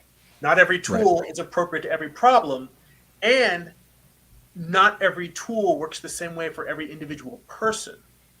So from book to book, creator to creator, particular challenge, whether story, character, premise, what have you, there's different ways to approach it. And my thoughts on it are the universe is chaos and you have to surrender to it. So when it comes to using the tools, for instance, the idea of being a creator who does not outline at all and simply lets their inspiration come out on the page and just keeps going forward page by page by page and creates a finished work that is compelling. Maybe it's not genius, but it's engaging and you don't feel like you wasted your time. For me, if someone finishes consuming any creative work and at the end of consuming it, they don't feel like their time is wasted, that's a win. Even if it's not their favorite, even if they don't love it, even if they don't rave to other people, the win is simply someone having a shared experience with you as a creator and walking away from that feeling in some way just fulfilled, satisfied. I didn't just have garbage. The idea of now then, let's say you're working on a creative project and you come up to some sort of creative block. Maybe it's the layouts don't look right and the story doesn't flow. Maybe it's, this character isn't fully as fleshed out as they should be. This story point feels forced as opposed to, organic and a natural evolution of everything that came before. Then when it comes to, I definitely don't think that, I agree with both Pressfield and Elizabeth Gilbert in that the ideas aren't going to come by just waiting for inspiration to strike. Inspiration strikes when you're working. Right. Yeah.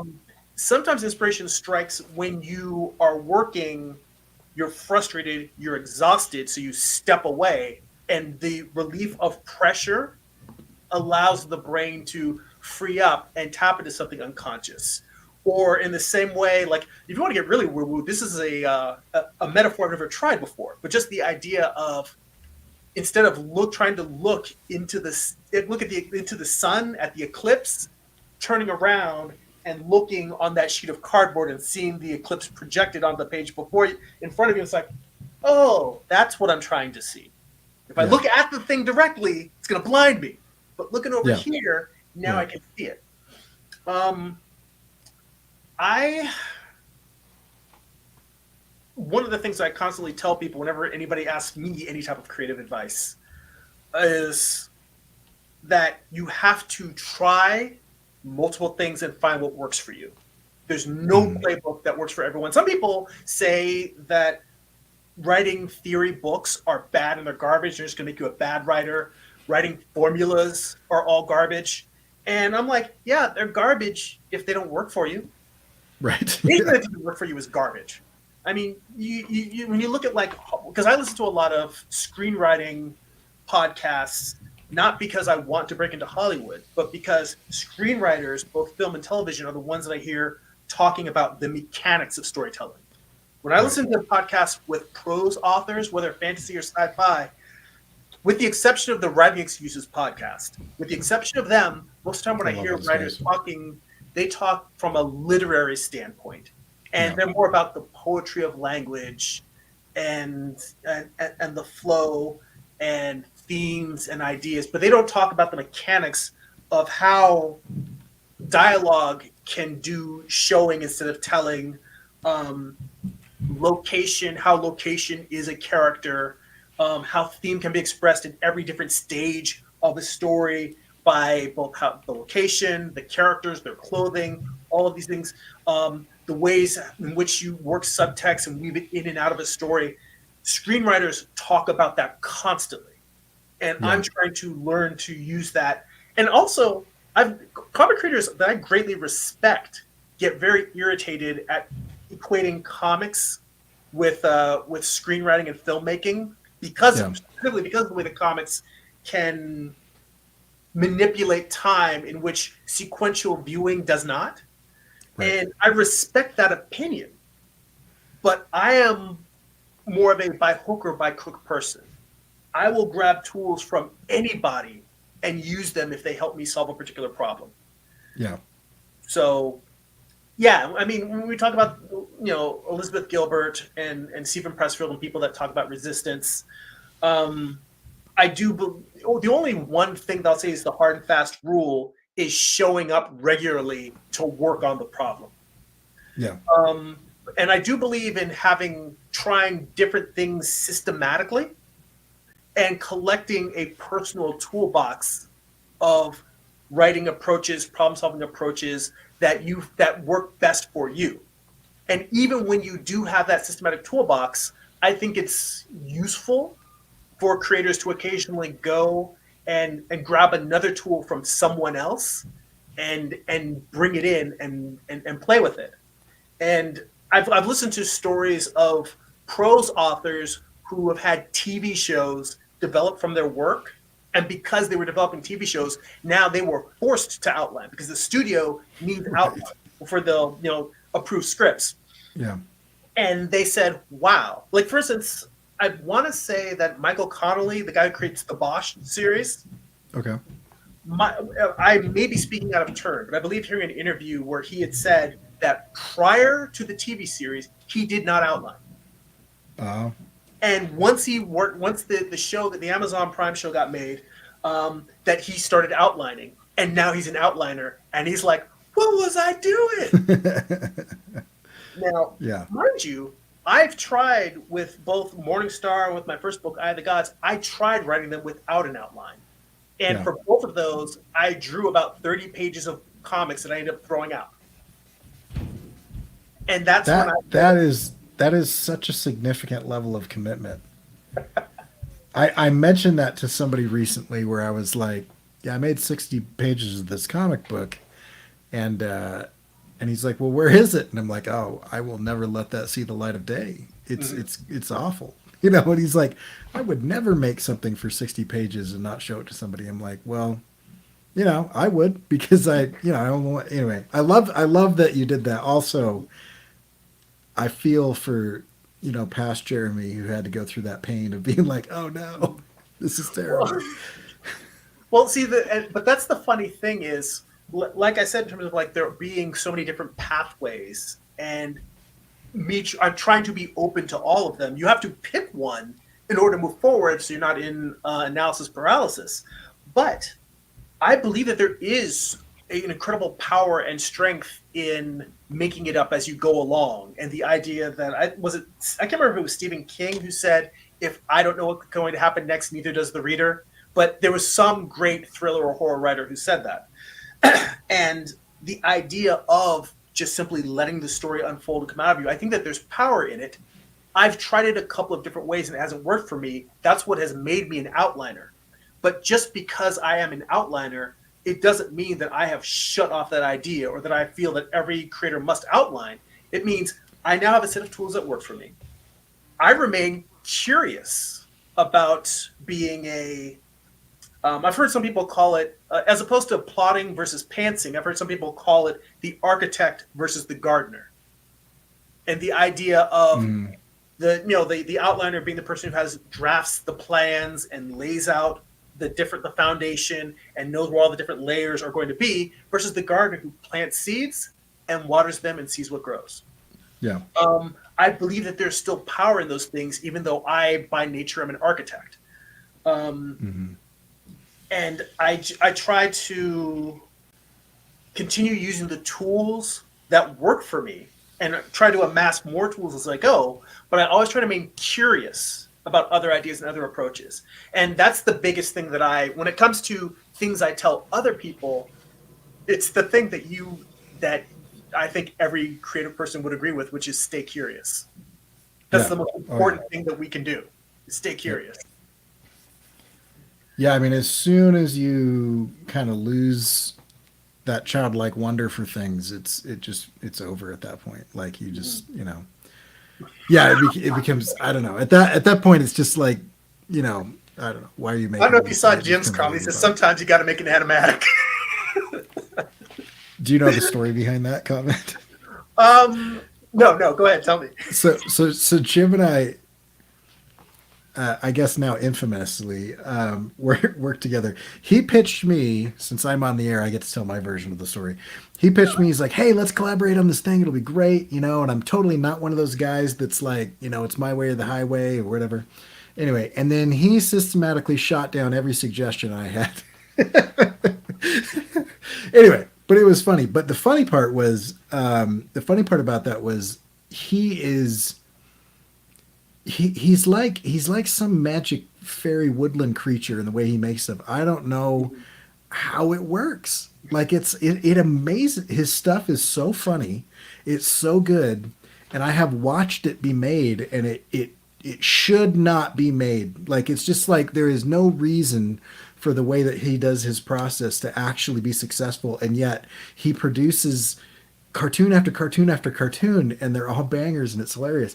But I was in there and I'm like, dude, if I'm working with you, like, I've got to know some of what's going on, because he was basically doing all the illustration and all the writing, and I was doing the animating.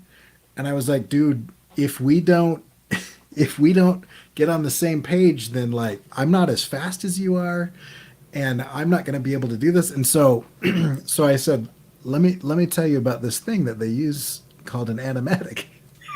And he's like, don't, dude. And I was like, no, listen. If we put together an animatic, then we'll both be on the same page and everything. And we still kind of like went off in a different direction.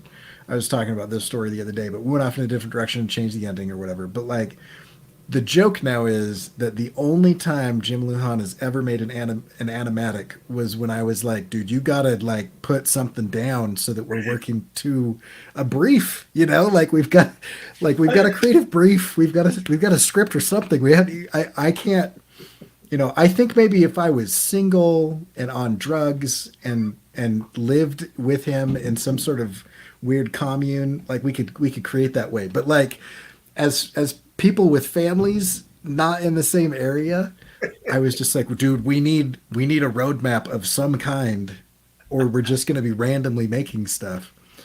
Anyway, but he's good. And I'm painting it a little bit extreme. He does plan out his stories. Like he writes them ahead of time. He knows where they're going. He, and will still also be open to things changing as the process comes along. But Oh wait, that's no, 'cause I that's with the remember animatic. I was listening to the Artcasters you guys had this previous week, and the idea that he saw a car Yep. first being interviewed, and based on that, changed everything. That was this cartoon. Yeah, it was like we had a completely different ending.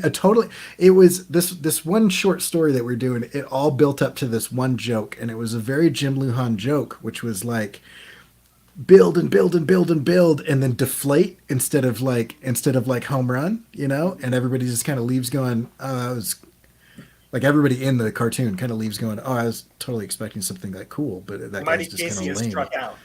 Yeah, right, exactly. Yeah, it's that. And instead, this dude like rolls up in the weirdest car ever, and it's a very Jim Lujan car, and just kind of drives away, and it works. I still like the ending, but like it's completely different than what we were gonna do. Anyway, it was funny. But yeah, Well, I so mean, well, I first off, I know we need to bring it in for a landing here because we've been going for a while, and I want to be respectful of your time. What I was going to say was, in terms of outlining, I'm just curious how this idea bounces off of you, because when I hear from everything you were saying, I hear that you are somebody who does what I aspire to, which is that I am overly planning, and I am someone who, like, perfectionism is a serious illness. I'm trying to fight it off. I'm trying to get my illness vaccine. I mean, my perfectionist vaccine shots. I'm taking the vitamins, but you said it sounds like you balance the need for structure for a project with spontaneity. It really sounds like you do that well. And for me, one of the things that when I talk to people who are in the analysis paralysis, where they're making stuff up and they have trouble with structure, the thing that I look at it is that when you sit down with a friend and you just tell them about a movie that you just saw that's awesome, and yeah, you're just telling them, you give them like the 5-minute version of it. Or if I were to write a book report, like literally for me, what I'll do is if I'm doing a comic, I will just create a numbered list 1 to 24, and I just try to keep it limited to 1 or 2 sentences of what happens on each page. And writing just that outline in that way, for me, doing that helps me figure out is the overall story satisfying to me or not? Because I can get the idea of it. People feeling. I understand the idea of it. People feel like it robs them of the creativity. But I'm like, the dialogue hasn't been written yet. The way that people say things hasn't been written yet. It's just, is the overall thing satisfying? Is the overall thing something I want to spend 6 months drawing, or a year drawing, or 4 years drawing? right. And I'm curious what you think in terms of, like, is the level of structure that you need flexible from project to project, or where in your mind do you have a set level that you need? And I think that the example you gave with Jim is a good kickoff for that, for wanting to have at least an animatic for that. So whether it's a film, a novel, given the fact that right now you're doing thumbnails, you're doing layouts for a comic, you still have a prose collection of stories set in the shared universe that you're doing serialized. Where is structure? It's a rambling question, but the rambling question is, what does corralling that look like for you on any given project? I mean, I wish I had a really clear answer, because here's the problem, right? The problem is you're talking to somebody who I do whatever I want, and so I don't have like a consistent body of work. I don't have it's not like I've been making comics for the last 20 years, or I've been making cartoons for the last 20 years, or I've been writing books for the last 20 years. It's like I just like whatever I feel like doing at that point in time, which is like the absolute worst way to do it if you're looking for commercial success, because nobody can look at me and say, that's the guy that does this, because I do all of it.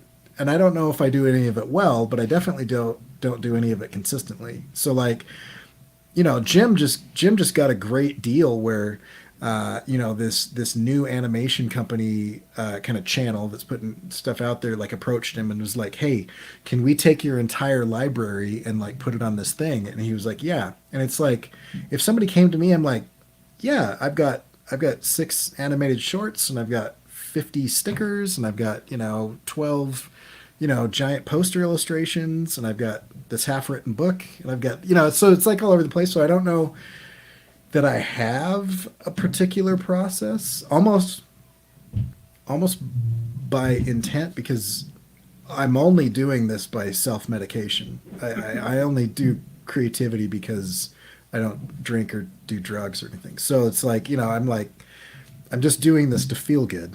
so Hey, for me, yeah, right. creativity is self-care. Oh yeah, exactly. Right. And I mean, because if I think, as I have been in the past, if I was only a consumer of things, I would be sad and depressed and anxious, which is why I started creating, because I woke up one day and said, oh, why I'm sad, depressed, and anxious. Anyway, but I have this theory of teaching because I teach for a living now, so and have been for a few years. So, is that if I introduce pain for my students, and they come up with the solution to that pain, they will remember that better than if I just gave them the solution at the beginning. So, for example, I can tell everybody, these are the buttons you need to push, and these are the things that you need to do, and this is how you need to think about composition, and they won't remember it. It doesn't matter. But if they struggle and they really are leaning on that thing and they cannot figure it out, and they're spending hours and hours and hours, and then they come back to class and they're like, I cannot do this, and I'm able to show them the solution in like 10 seconds and be like, oh, it's this. They will never forget that thing. And that's kind of how my process has developed, because I've gone out and I have fully rigged an entire character with multiple turnarounds, and I could make that character do cartwheels and jumping jacks and kung fu flips and whatever. And then what I needed them to do in that cartoon was like wave and wink. And that was it. That was their and I realized after doing that several times that like some level of planning is going to save me hundreds of hours on these, and it's like, it's kind of the same thing with writing. Like, I could and have go down intellectual rabbit holes where I'm like, I want to learn everything that there is about this. I'm going to read every Wikipedia article. I'm going to get into all of the like scientific studies. I'm going to watch every interview of every scientist and every philosopher that's ever talked about this subject or whatever. And then you never make anything, right? And so what I'm doing with the story is I'm like, as soon as I am in a Wikipedia article and something hits, like I will immediately stop and write that chapter. Mm-hmm. And so, but I need some kind of structure. Do you want to say hi to everybody? You got to quit coming in, dude. Hey, I can't. all right, just hang out for a minute. But as soon as that hits, I'll do that thing. So it's like just enough. It's like just enough to keep it rolling forward without having to trash 30 pages of comics or redo a bunch of scenes or flush a bunch of work down the toilet that I didn't need to do in the first place because it never was going to make it. That's kind of where it is. And I've found animatics are good for animation because they get you timing and they get you a list of assets that you need to create. Mm-hmm. And thumbnails are good for comics because I don't necessarily need to draw, like if I go over here, I don't need to draw the rest of this tree because I'm putting panels in front. And if I figure out dialogue, I don't need to draw that part because I know it's going to be covered by a word balloon. You know what I mean? So like to a certain extent, I'm doing just enough to not have to go redo a bunch of stuff or throw a bunch of stuff away. I'm not a very organized person. It's kind of like the way I eat vegetables is kind of the way I plan things. And the way I eat vegetables is I think they're gross. I hate them. I think everything about them is disgusting. And but I will blend them into a smoothie every day because and hide it with peanut butter and chocolate so that I don't taste them or experience the vegetable at all because I don't want to die of cancer when I'm 47. You know what I mean? So like I do enough planning to where I don't feel anxious about just randomly wandering around the project, but not a stitch more than that. Okay, that's you know what it is. Again, my favorite metaphor for creatives is the swan gliding gracefully across the lake, and people not Hmm. seeing how it's pedaling, how it's kicking Right. furiously under the water. Yep. Yeah. Okay, all right. On that note, dude, anytime that you want to hang out and just chop it up, like this feels like we could easily just talk for hours and hours and hours. So I Oh yeah. definitely want to have you back on at some point again in the future. Maybe when you're starting to put the new comic out there, or just Sure. whenever, just to just shoot the shit, talking art and process and life and philosophical. I mean, one of the things I love is every time that I listen to you talk, it's very clear that you're a deep thinker and a philosophical thinker. And I think the idea of creativity combined with deep thought is like it makes me lean in. It's like I'm like Yeah. I want to hear more. Like tell me more. You're not just throwing stuff off the cuff. Even if you're making things spontaneously, it's not like it's off the cuff. It's coming from a deep well. So Yeah. Yeah. and that was one of the reasons why I wanted to just for us to have time to have a solo chat and just get into it. But Dude, I'm in anytime. all right. Literally anytime. I think I'd love it. This is super fun. I'd love to do it again. Just Okay, easily. everybody, go to CoryKerr.com. Corey's got a Substack. He publishes two regularly there. And again, like you can choose your formats of consuming the Heart of Eternity. That's the correct name, right? Yep. Yeah. Yeah. You can read it, you can listen to it, or you can watch me read it. So Yes. yeah, video, audio, or text. It's got all Yeah. three of those. And then also lots of illustrations out there and a few animations. If you want to go dig into the archives, it's all on my website. It's all for free. And if you feel like throwing some money into the chaos, there's a subscription option, but nothing's behind a paywall, so you can see it all. So Right. That is very very magnanimous of you, as opposed to my corporate greed, because I ask people to kick in on Patreon. do it. And again, actually, tomorrow night is going to be one of our Patreon exclusive live streams where I do deep dives in some of the best art books around, trying to suck out all the knowledge we can. The art book study groups, as little as $2 a month gets you in the door. We've been doing a long running series on Walt Reed's The Figure, so if you guys want to hop in on that and hang out for a couple hours, we'll do that.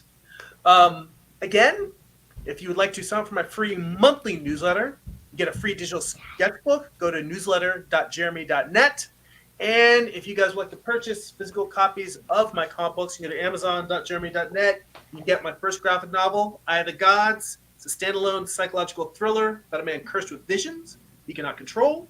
You can pick up my most recent project, Morningstar, a retelling of Lucifer's Fall from Heaven as a Western.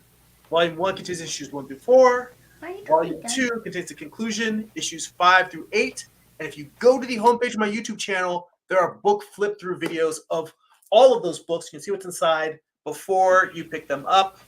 So on that note, Cory, again, thank you for spending all this time with me. I love this conversation. Tons of fun. I look forward to having you back again sometime in the future. Yeah, for sure. And we'll have to have you back on Artcasters as well. It'd be fun. All right. Always a good time. Love talking to the rest of the gang there too. All right, guys. Cool. That's it for now. Go be creative.